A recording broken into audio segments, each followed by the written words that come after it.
네, 2교시 수업 시작하겠습니다. 2교시에는 교재에는 뒷편에 약초들이 참고로 쭉 나와 있어요. 품질 관리 뒤에, 제조 방법 뒤에 111페이지.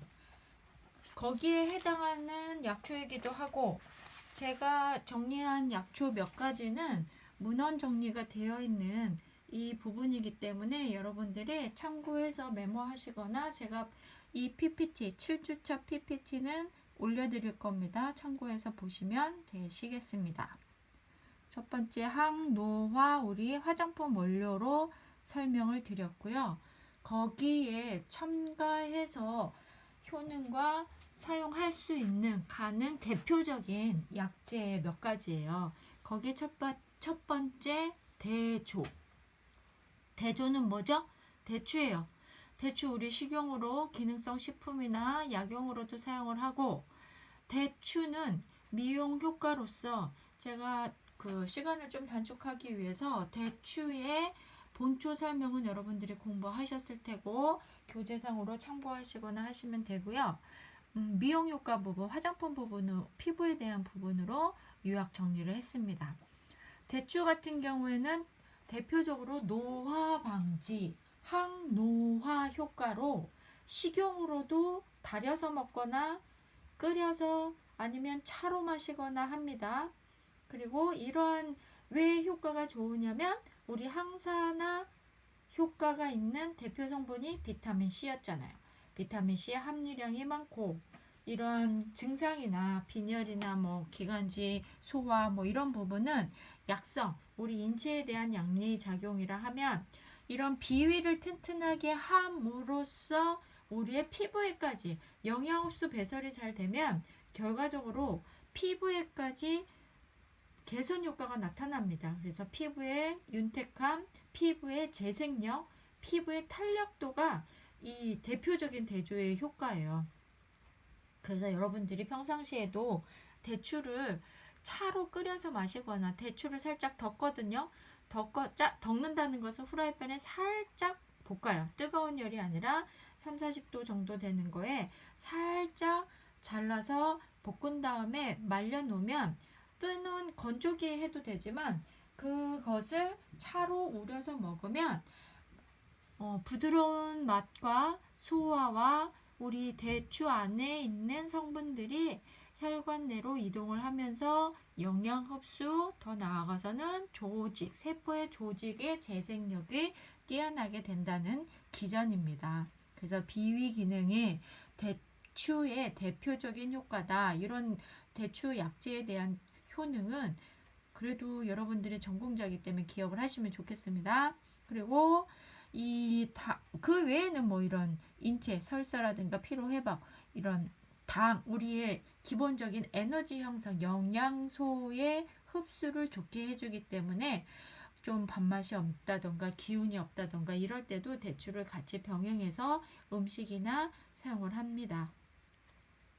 그래서 대추, 그러면 이런 대추나 또 숙지황이나 이런 녀석들을 화장품 원료로 어떻게 사용을 할까요? 화장품 원료로는 우리가 먹는 용도는 끓여서 먹지만 추출을 해요. 대추를 넣어서 증류를 한다던가 산화되거나 부패하지 않아야 되잖아요. 그냥 냄비에 넣고 끓이면 상온에 오랫동안 두면 공기 접촉과 이 물로 인해서 변질이 됩니다. 산화가 돼요. 그런데 우리 화장품 원료는 변질이 음식물처럼 하루 반나절 지나서 변질이 된다면 원료로 사용을 할 수 없죠. 그래서 변질도 되지 않게 증류를 하거나 산화되지 않는 이 추출물의 원료들을 같이 넣어서 원료화합니다. 그거는 이제 전문 원료 생산 회사에서 가공이라든가 추출을 하는 방법으로 입증하고 그것을 시중에 유통 판매한다는 것입니다. 그래서 우리는 실습 시에 어떻게 할 예정이냐면 간단하게 추출을 할 거예요. 증류기로 증류 추출을 하고 그 추출된 약재, 우리가 수십 가지이기 때문에 이 대표적인 약재만 추출을 해 놓을 것이고 그 약재 추출물을 냉장고 보관하면서 크림이라든가 화장품을 제조할 예정입니다. 선택은 우리는 대면 수업 후에 결정해서 추출할 예정입니다. 죄송해요.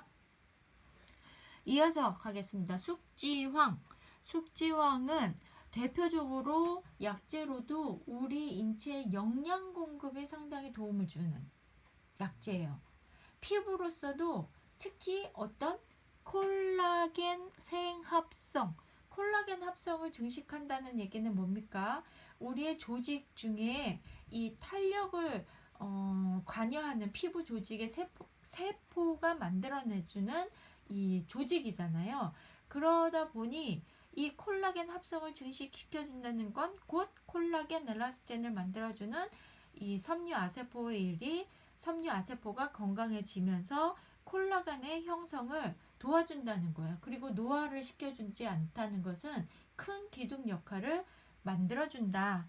거기에 도움이 되는 것이 사실 숙지향뿐만이 아니라 구기자, 천문동, 연자육, 육종용, 오미자, 산수육 여러분들이 들어보거나 알거나 사용을 해보거나 먹었던 것들도 있지만 처음 보는 것들도 있어요. 거기에 구기자, 숙지황 대표적이기 때문에 우리 구기자는 한번 꼭 사용을 해보죠. 구기자는 먹는 것도 하루에 몇 알씩 차로 우려 마시거나 또 살짝 반 건조해서 말리면 상당히 맛있거든요.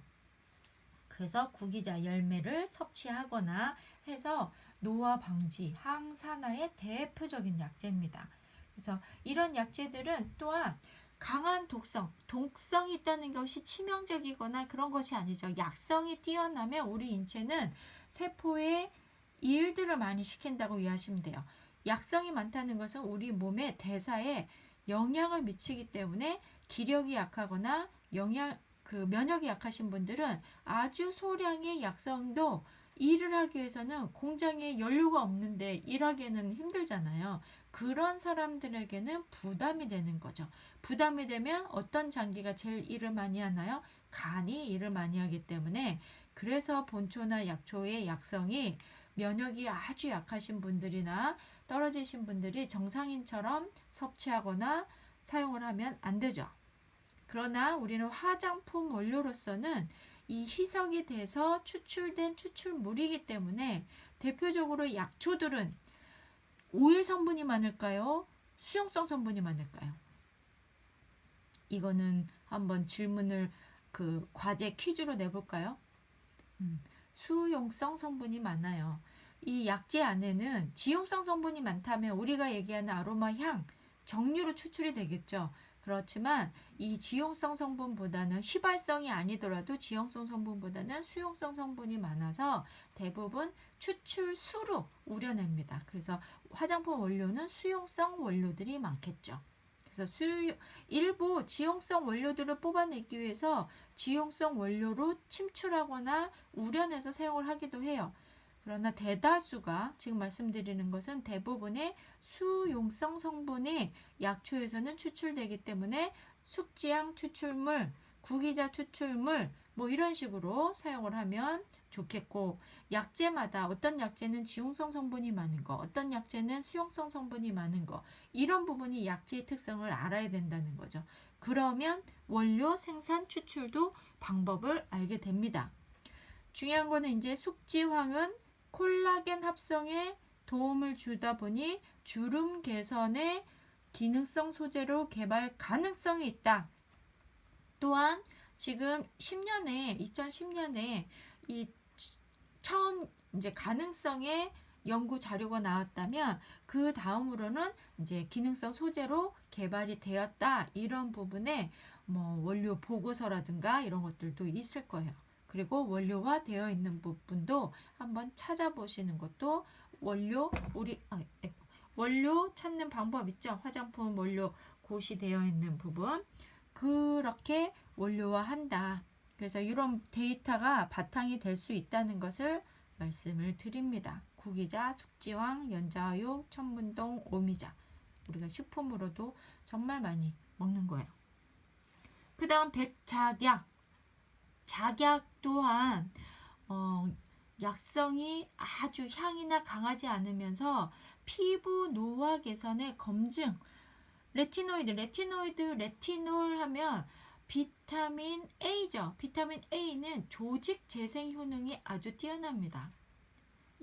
그러기 때문에 피부는 결합 조직이잖아요. 결합 조직의 형태, 그래서 주름 완화, 재생 이런 부분에 개선 효과가 있다는 부분을 확인하였다. 그래서 백작약 같은 경우에는 노화 억제, 항노화 또는 주름 완화의 대표적인 약재로 사용이 됩니다. 작약 추출물. 그래서 우리 추출물로 한번 만들어서 수용액으로 만들어서 넣어보기로 하죠.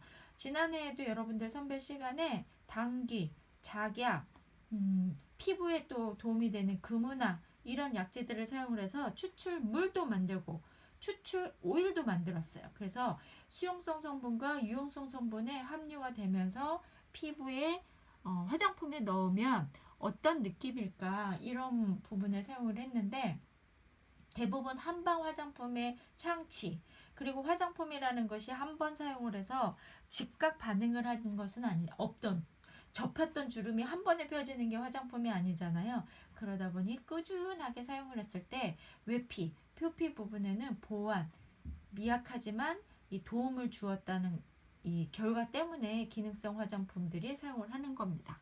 거기 대표적으로도 당귀는 색소, 미백에도 사용을 하고요. 노화, 탄력에도 사용을 합니다. 그래서 대표적인 화장품 원료가 한방 화장품 하면 당귀를 빼놓을 수가 없어요. 한방 화장품의 기초 화장품류에도 사용이 되고 한방 화장품의 두피 모발 세정, 샴푸라든가 이런 부분에 대표적으로 사용을 하는 약재예요. 그럼 오늘 사용을 할 수 있는 약재들도 꽤 많죠. 여러분들이 사용을 하고 싶거나 또는 우리 공통적으로 지금 당귀, 작약 필수적으로 들어가면서 구기자, 숙지왕 이런 약재들을 우리 골고루 블렌딩을 한번 해보고 조별로 다른 약재들을 사용을 해보고 서로 비교하는 것이 실습입니다.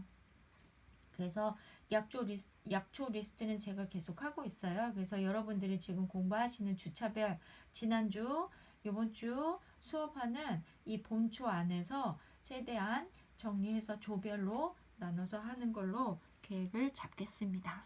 여러분들도 미리 이런 계획을 듣고 기억을 하시면 실습 시간이 돼서 약초를 왜 사용을 하는지 약초를 수용성 원료로 사용을 하는지 이런 부분에서 혼돈이 되지 않아야 됩니다. 이해하시겠죠?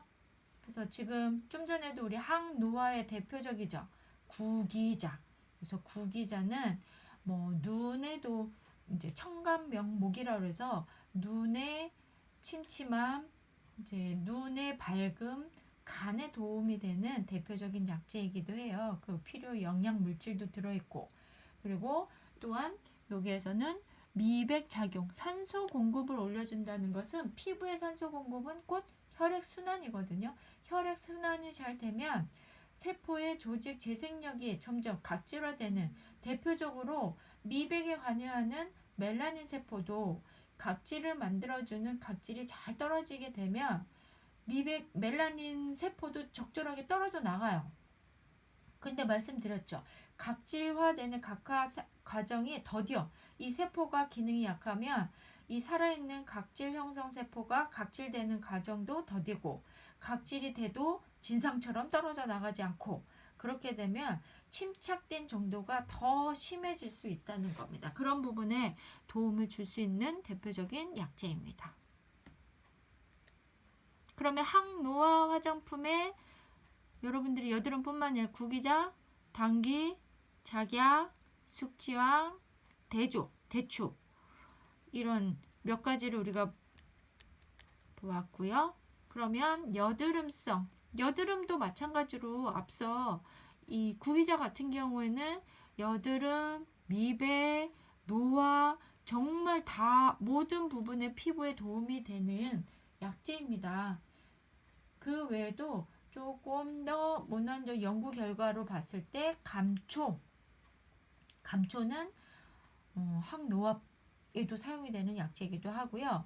특히 여드름에는 대표적인 원인이 어디다? 모공의 염증. 모공의 염증은 무엇이 많이 과다 분비가 돼서 그렇다? 피지. 그래서 피지가 과다하게 분비가 되다 보니 피지 억제되는 약초들도 도움이 될 것이고, 여드름 같이 모공성 염증에 뭔가 이렇게 계속 침착이 되는 것을 탈락을 시키고 배출을 시켜줘야 되잖아요. 그런 부분에 도움이 될 수 있는 것들.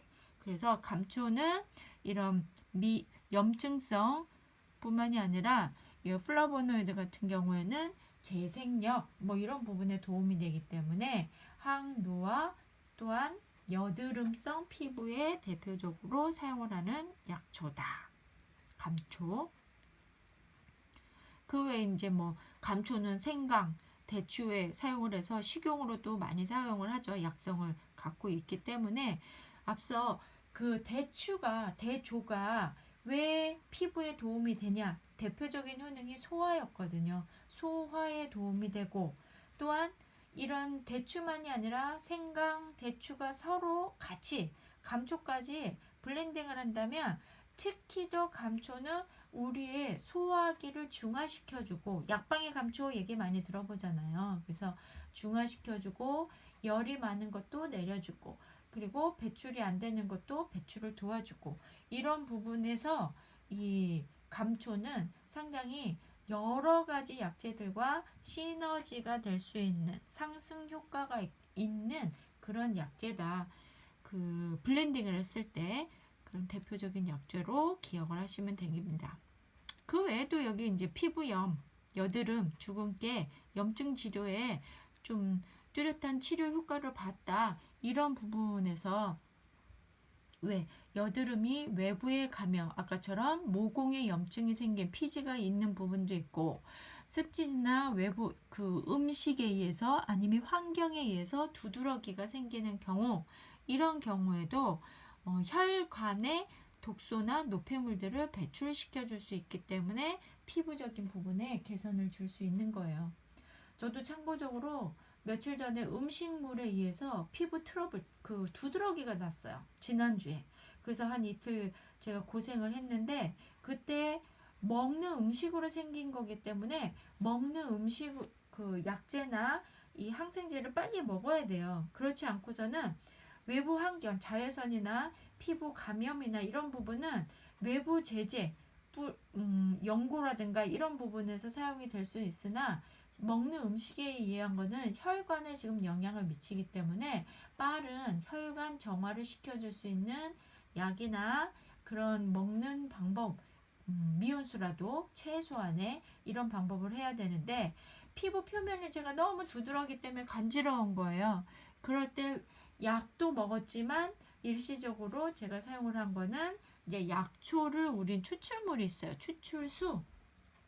저는 항상 허브 추출물, 라벤더 추출물, 로즈마리 추출물, 한방 추출물 이런 걸 스킨 대용으로 쓰는데 그 추출물을 저는 솜에 적셔서 이런 부위에 계속 올려주거나 지속적으로 뿌려줬어요. 그래서 외부 가려움증은 상처가 긁어서 상처가 나지 않도록 도와주고 우리가 또 물도 많이 마셔주고 약도 복용하면서 하루 이틀 만에 좀 피부 케어를 했는데 이런 부분에서 여러분들이 약초의 추출물은 외피에 도움을 줄 수 있도록 추출수를 보완해서 간지러움이 심하다.